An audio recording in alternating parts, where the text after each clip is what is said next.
Hello and welcome to the Jersey Football Chat. As always, I am joined by Cass, and today's guest we have St Clement's manager Gary Tumelty. How are you all doing? How are we missing football? Of course, I think we all are. I think we're all desperate to get it back. So I think we're not too far away now, hopefully.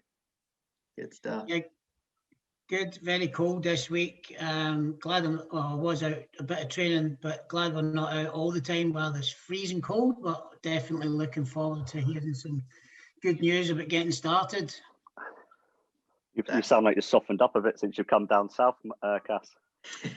This is my media voice. Definitely.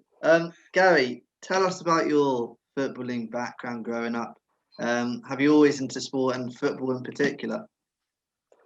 Yeah, I think so. I mean, I've always been into all sorts of sports as a junior and sort of growing up in Jersey. My junior days, sort of football-wise, started at Tower, sort of, say under 14 level. But initially, actually, I did have a 1-year stint very early on when under 14s was a 3-year age group, and I had a year stint at Jersey Wanderers under Darren Noble. And then under 14s, I was at Tower, played with a few good players there. Chrissy Andrews, I think, is probably the most well-known out of that group, but still around and about in the local football scene. And on from there, went on to Trinity, played Trinity first team at the age of 15. Again, made my debut against Portuguese with some good players, and one of them being Jay dos Santos' dad. So Nelio was on the pitch on my debut, so that was quite pleasing. I remember sort of firing in a 20-yard shot into the bottom corner and almost turned off to celebrate before Paulo Campos put it round the post for a corner. So that was my early days. I moved to Portuguese for a season, played under Kevin McCarthy, who was a really good coach. And then obviously went back to Trinity the following season, had an injury really early on in the season, and then just struggled throughout the whole season, just picking up. I never really recovered from that initial injury, really. So pretty much been involved in football for all my life. Love the game, so like to put something back into it, really. Yeah, sure. And was coaching something that you were interested in from a young age as well, or did that just come about? I think it came about because I had a number of injuries. I sort of went off to the UK at 18 to live, and then came back just before sort of my 21st birthday. And then my dad sort of got me involved with St Clement's at the time. So I played a few years at St Clement's, but I was only there about 2 or 3 years, and I had my first ACL rupture. I went on to do 3 on my left knee, 1 on my right knee. So I think it's every time I sort of had an injury, I was a pacey, attacking-minded centre forward, playing off the last man. Always used my pace a lot around the time that I was playing. And obviously, each time I was getting injured, I was coming back into a position deeper and deeper on the pitch. And as soon as I got into a defensive fullback position, I realised, at reserve C team standard, I thought to myself, well, where do I go from now after it? And I'm not big enough to be a goalkeeper, so I just decided that enough was enough. That was it. How tough were those injuries for you? Obviously, they're big injuries and long recoveries as well. Mentally really tough, to be honest. I think it takes a lot out of you, sort of 9 to 12 months recovery time minimum. In fact, the very first one I did, it took them a while to diagnose it because it wasn't a complete rupture. So it took about a year or so of even playing before they realised. It's only actually, even for an MRI, they didn't pick it up. It's when they did keyhole, they realised it was actually sort of not a total rupture, it was just damage beyond repair. And but like I said, the 9-month recovery time is difficult, hard to take, to be honest. But my dad at the time was running the reserve team. My brother was playing at the time, and I just gave him a hand, sort of a bit of a kit man, and getting involved that way. I'd done ended up doing a level 1 coaching badge, but I think after sort of my dad gave up the sort of coaching side, St Clement's were struggling for junior coaches at the time, and I thought I'd take on the reins of one of the teams 3 or 4 games into the season. So that's how the journey started, probably about 7 years ago now, I think. And have you worked with different age groups, Gary, at St Clement's? Then have you just kept? Did you work with one age group and keep them going, or have you mixed in with different age groups in your coaching? No, I think I think you'll probably realise as well, Cass, I think as you go through coaching through teams, you tend to see a lot of coaches would sort of progress with their teams a lot of the time. I think as parents, they maybe not necessarily want their parents always involved in an area in the 16 to 18s. Started with the 16s, moved on to the 18s and stayed there. I occasionally go down. I've done a lot of restructuring in a mini area at St Clement's this year, so I go and do a bit of mini coaching and things. Quite enjoy it. It's good fun, but yeah, it's in terms of how I apply myself in a dressing room and thing. Maybe the younger areas of football probably more suited to the older age groups. It's interesting what you're saying there, because I actually think it's very similar to you. I actually think that the minis coaching gives you a passion and love for the game again, because you see what it means to the smaller kids, and then slowly but surely you lose that mentality you get at senior football, that win at all costs and no matter what. But then when you go back into the minis, it helps you with how you communicate. And I found that if you can communicate with kids clearly, then you can do a similar type of thing with older players. Did you find that helped you in a little bit when you balance between the two? Yeah, I do think so. And to be honest, I can see this almost sort of resonating down at the moment, even with what James Scott's doing with his JS juniors, because he's got a lot of ex-footballers back involved who are probably more used to the sort of senior game, but they're sort of with their kids. So it is definitely a change of mindset, and it is one of those. I think one of my key strengths for me generally as a person is probably my communication. So I think just being able to communicate among different age groups for me has always been key, and communication is always good with players and things, and how you sort of translate what you're trying to do with them. So how long have you been St Clement's first team manager? Is this your first season or second season? First season. I can probably take you back to my first year of coaching, and I took on an under-16 team who played 4, lost 4 at the time, and on a minus 20 goal difference. But obviously, what we had at the time we had that sort of environment. We had obviously a team which was struggling, and it weren't very well organised. I think what we had below that was a really talented group of footballers. And what we started to find is, as we get into under 16s, we start to leave the club to go to sort of the bigger club sort of side of things. So one of the things I wanted to achieve when I came into coaching was to if we've got these kids coming from minis, let's get them to the first team. Let's sort of really sort of get them in that area. Let's have a club that's suitable to sort of allow that process to work. So I think the first season was a challenge. I think we the team was losing 5, 6, 7-0 games, and by the end of the season, albeit Division 2, we made it to a cup final. The games were losing 7 or 8-0. We're losing 2-1, 3-2, and things like that. So it's just to create an organisation around it, and I think it's just progressed from there. And I always adopt we've got to enjoy what we do mentality, and that's a coach, that's me. I have to enjoy it, and the players have to enjoy it. That doesn't mean they don't work hard for it. They have to do that too. But for me, it's all about enjoying football. No, it's really good, and I think creating a structure around that. You've got a great mix this year. I think it is. You have to be patient when the young ones coming through. You know they're going to be excellent senior players, but you do need to give them that pathway to get through. But particularly St Clement's this season, some of the younger ones have really stepped up.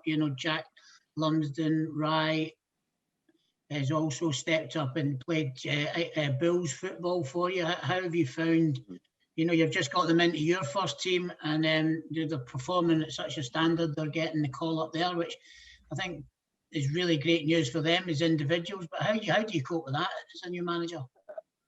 Yeah, I support that. I mean, at the end of the day, I think the players can only go so far probably in Jersey football. And if they're playing at a top standard at a young age, how far can they develop? And one of the things we have to kind of keep an eye on with players generally across the board is the trajectory of how they're improving and how quickly. And I think, Jay, Jack and Rye are clearly the standout players, and and we'll support their development, and that's the Bulls and however far they go, in terms of what they want to do footballing wise. But I think there are other players in there that we are bringing through too, which there's a right back I've got at the moment called Michael DeBarros, pretty unknown in Jersey football, but 4 years ago he was playing in Ali Santos's team, and he was a substitute, little kid with glasses on, and came off the bench and things like that. He's been playing sort of 50% first team, 50% reserves last season. This season he's played every first team game. He's not in the Jersey team yet, but but it's those sort of players, his trajectory of what he's doing, and the ability he's had to sort of do more on the pitch has been so quick that it's actually how far can that go? You just don't know. You've got to allow that development to continue as much as you can. It's a really good point, and something that Dan and I have picked up with other managers about the benefits of going through the stages, and certainly reserve football this year has got so many young players in it than it's ever had before. They're actually starting to enjoy the footy, so they're seeing that stepping stone into senior football, getting kicked around and pushed around and learning that art of the game. Missing that and jumping straight into first team and not getting 20 minutes on the bench. We need to educate people that you're better with 70 minutes in reserves, 90 minutes in reserves for 4 or 5 months, and then you're ready for senior football and you hold your place in the team from the start. And that is, do you find that message difficult to get across with your guys, or are they quite well receiving that? It's a difficult one because I came into obviously the team with a difficult position at the start of the season, taking over quite late to come in to take on the first team, and a number of players had sort of left at the time. So for me, it was a case of I knew what I had in terms of the junior players coming through. I knew what I had in terms of seniors too. So for me, yeah, you're right. But I think some of those players I've given first team experience to this year that perhaps won't be first team players forever, but end of the day, they're doing well at what they do. They're performing well on the training ground. They apply themselves well, and they talk well. They talk well off the pitch, you know, and that was the environment. They seem to be a really good group. Just one more question, just on this subject from me before Dan takes you through the next few things. But what's your view? How have you replaced Matt Rollins' goals? I mean, he was a 20-30 goal a season guy last few seasons. I know. Personally, and I know he doesn't like running much, but his goals, you can't take it away from Matt. You know, he knows where the goal is. But how have you managed to plug that gap? Who stepped up front for you and taking that one? Well, I think that's been an interesting one until the final few games before we suspended. I think we were joint top goal scorers, or the top goal scorers in the league. So we also conceded a few too. So I can't hide that fact too much.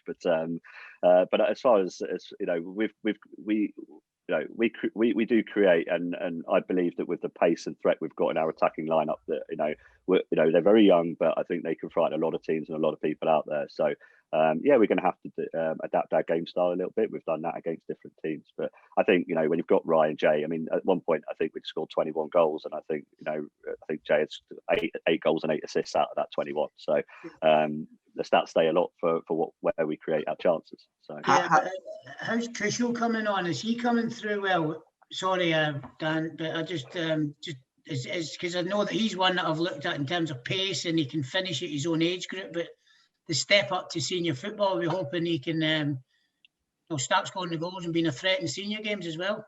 Yeah, I think so. He did it early on in the season. He was on fire in the first 3 or 4 games. And I think it petered off for him a little bit towards the sort of second half of that first half of the season.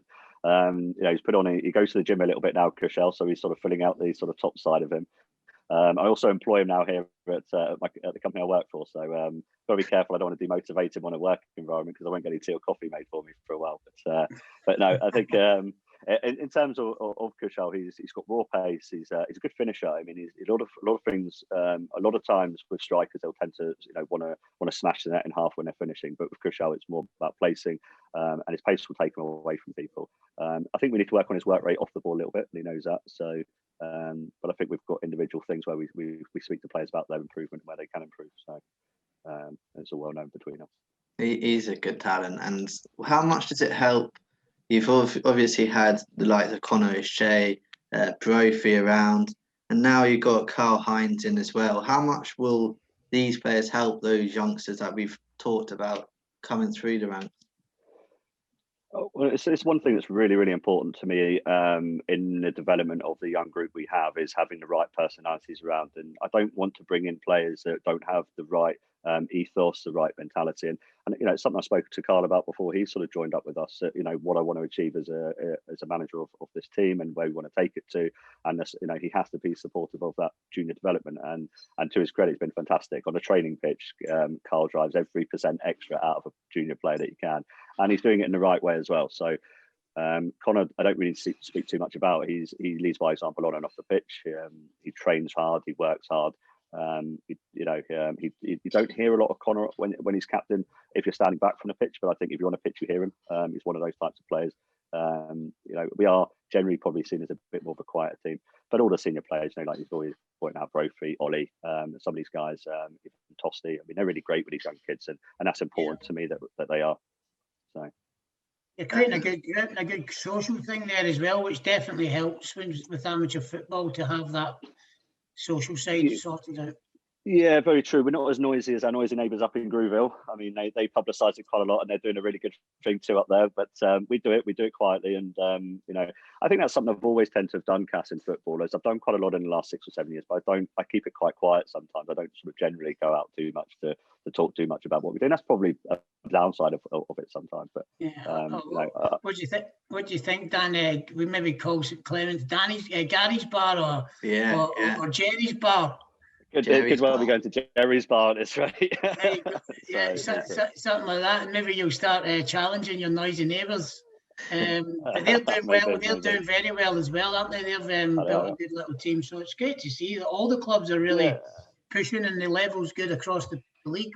We've recognised that a few times. It's just as we were getting up to speed with a great sort of season, and a lot to look forward to. We've had this other breakdown, which is a real shame. But how are you finding? How have you found this season? Realistically, in the league, where do you think you'll end up? And have you got a good cup run in you think, before the end of the season? If hopefully, I'm talking that we are going to be back playing in March sometime, and let's be positive about it. Yeah, I think so. I mean, we've perhaps got a good cup run. I think I think in terms of how the season's gone for us, it's been a learning curve for all of us. I think for me in particular, I think just the way I approach things with the players, it's been a challenge. I'm not going to deny that the right path. One thing I would say as well, I think we've played.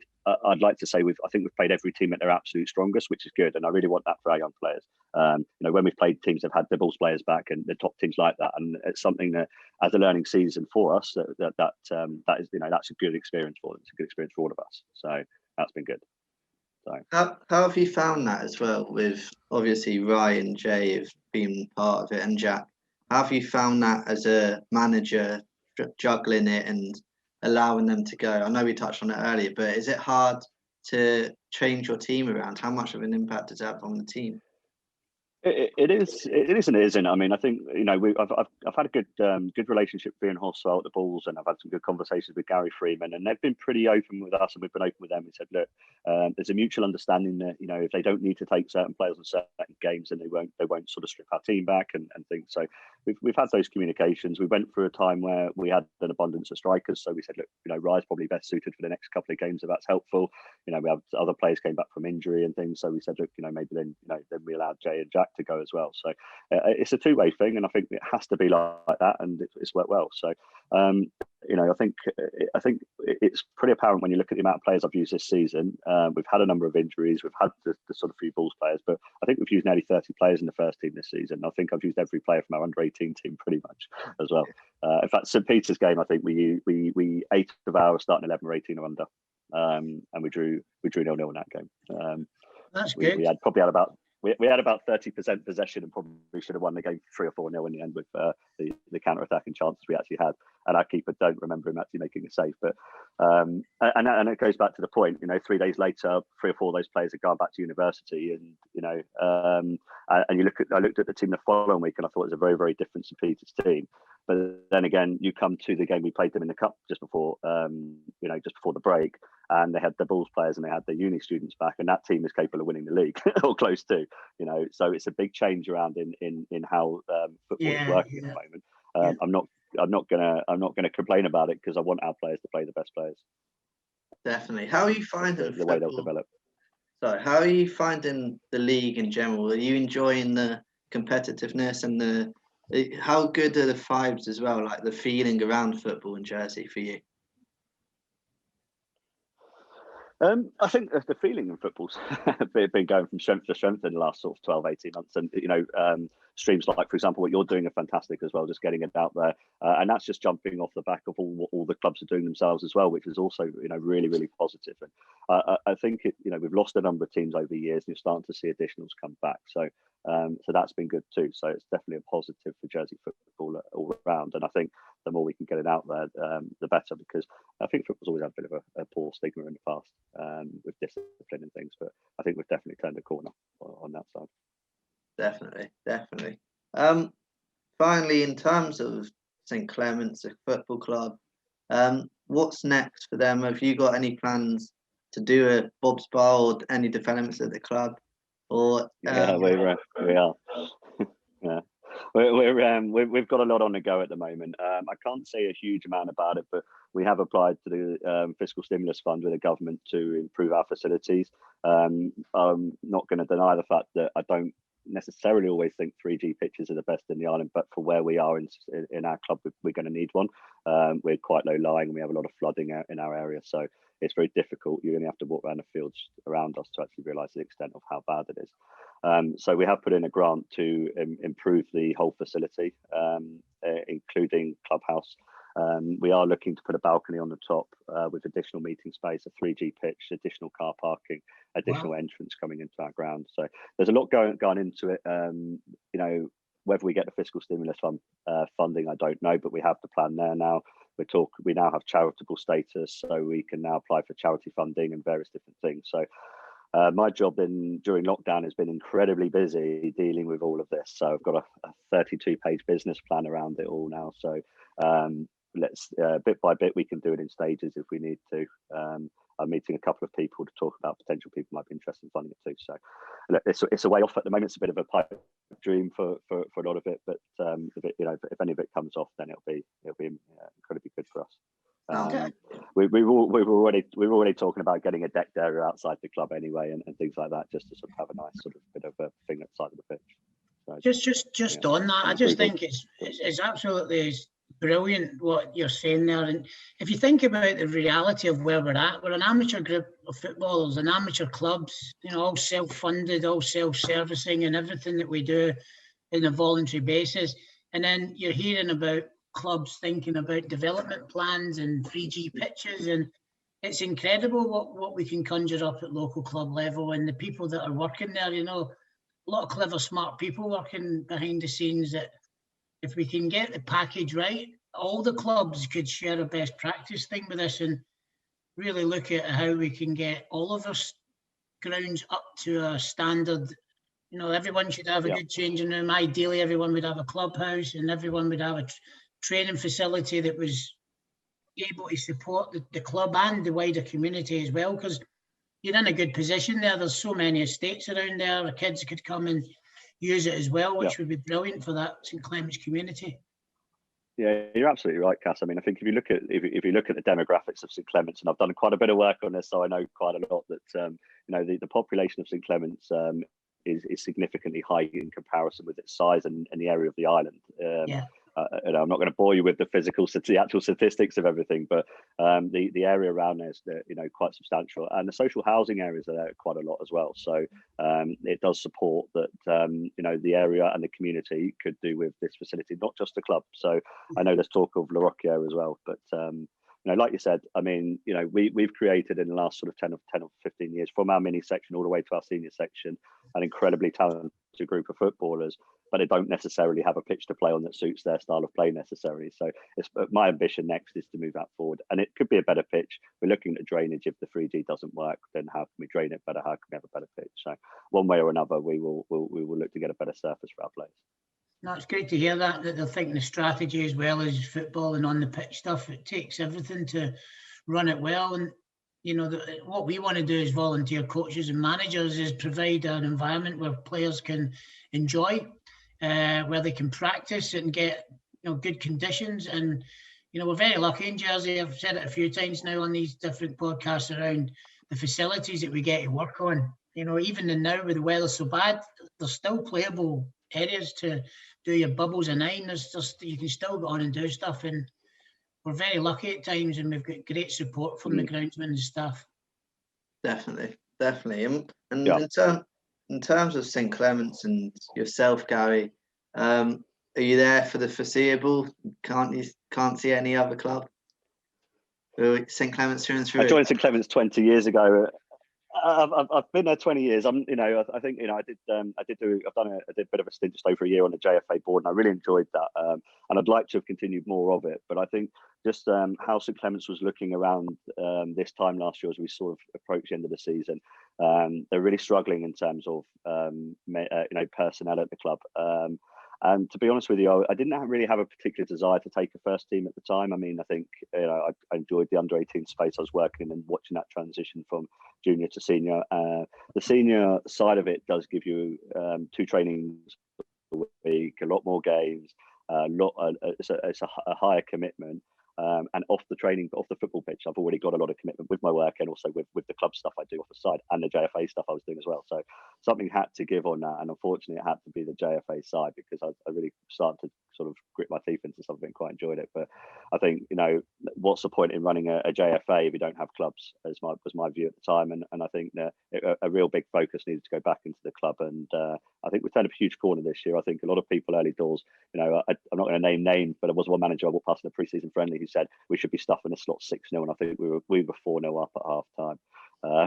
So I think already in the very first games of the season, I think people knew, and the style of football and the brand of football we're going to play is going to be, conducive to the footballers we're developing. It's going to be, you'll see it. I mean, we've scored a lot of goals, we've conceded a lot of goals. So we'll work on our defensive side, but we're not. I don't want to stop our players from attacking and having fun. There's good noises coming out about the St Clement's, and it's always a challenge. Always year on year, junior coaches getting renewed every year, making sure your facility, your minis are well resourced, and you give them a brilliant little introduction to footy. And then you've managed to keep all those players in your first team from the junior section, and that's what every club should be aiming to do, is create their own and sign 1 or 2 through whatever definitely built a brilliant foundation there and done a great job. This is normally, Dan, that you jump in and say, do you want to be the Island manager in the future or the Bills manager? But have you dropped that off then? I haven't dropped it yet. Would you go? I think my perspective, I think even from a St Clement's point of view, if someone came along that I was comfortable was a better person for the job than what I am and was happy to take the team, I'd actually stand back and let them take the team. That's my philosophy with it. I don't, there's other things in the club I would happily to move forward and take forward. But for me, it's always been about getting the right person in. It's got to be the right person. I think we perhaps didn't have that where we moved to in pre-season. But I think, after talking to a number of players, help the club out in that situation. And I don't anticipate changing what I do for the next couple of years. Well, fair play to Gary. I think we'll use this opportunity then to see if there is anybody out there looking to work with a good football club at St Clement's. If you've got experience working in the game, there's a lot of footballers coming back into football. There's a lot of good dads I see standing on the side that are more than capable of doing something. And it'd be great to have them on board and get involved and be part of a great little football team that's developing there with some great youngsters and decent senior players. So the more we can get back into the game, and that's one of the big points of this setup with Dan as well, is to sort of encourage people that, if you're outside of it, come back in and do something. There's so many roles that we all need to help each other with. And, if we can get that common understanding about the support that's needed, then it can only help us. I agree. Totally. Good. Well, there's your pitch. Answers in a postcard, send an email to Gary, Tumelty, and tell him, give him your interest. Yeah, and together we'll take Cassidy's job as the first team jersey manager in a couple of years. Crack on, mate. We need contingency. We need what do you call it? We need forward planning in that position. But it's a good. Well, Jersey football's in a great space. The top 20 players in Jersey, probably you can get a brilliant side out. You could get 2 top teams out in Jersey now with the talent that's out there. And I don't know the last time we were able to say that. Players, 2 and 3 players from every position. Fingers crossed the lads can get out soon. That's all I'm waiting for. Yeah, agreed. Absolutely. The sooner the better, but we just need to stay patient for the next few weeks and see if we can get the numbers down and everyone feels more comfortable, and then full steam ahead once we're allowed to start within the restrictions, but at least we can get started. Yeah. Yeah, I'm not sure how some of these lads are going to like getting changed outside changing rooms though. That's the only problem, the only hurdle we might have to overcome, because at the moment they won't be able to use the bar afterwards.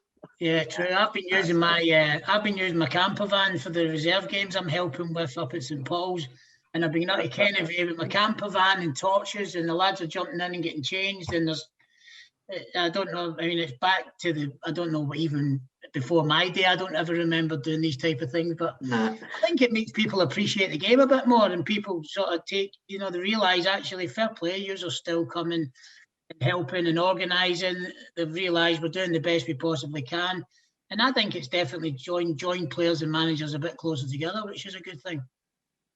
Mm-hmm. Yeah, for sure. And that's one thing that I'm always keen to. I mean, I remember on your last chat with the dressing room chat with the players, I think they said I was the biggest joker in the changing rooms. So they also didn't tell you the words I used to them after they lost 1-0 to Grooville. So there's two sides to every story. So, but I agree. Tell us on here and we'll edit it out. Yeah, well, it wasn't pleasant. I mean, I think we were bullied by a more physical team, so and we let it happen. So it was disappointing, but but it's been interesting. I mean, I think we've had some really interesting games.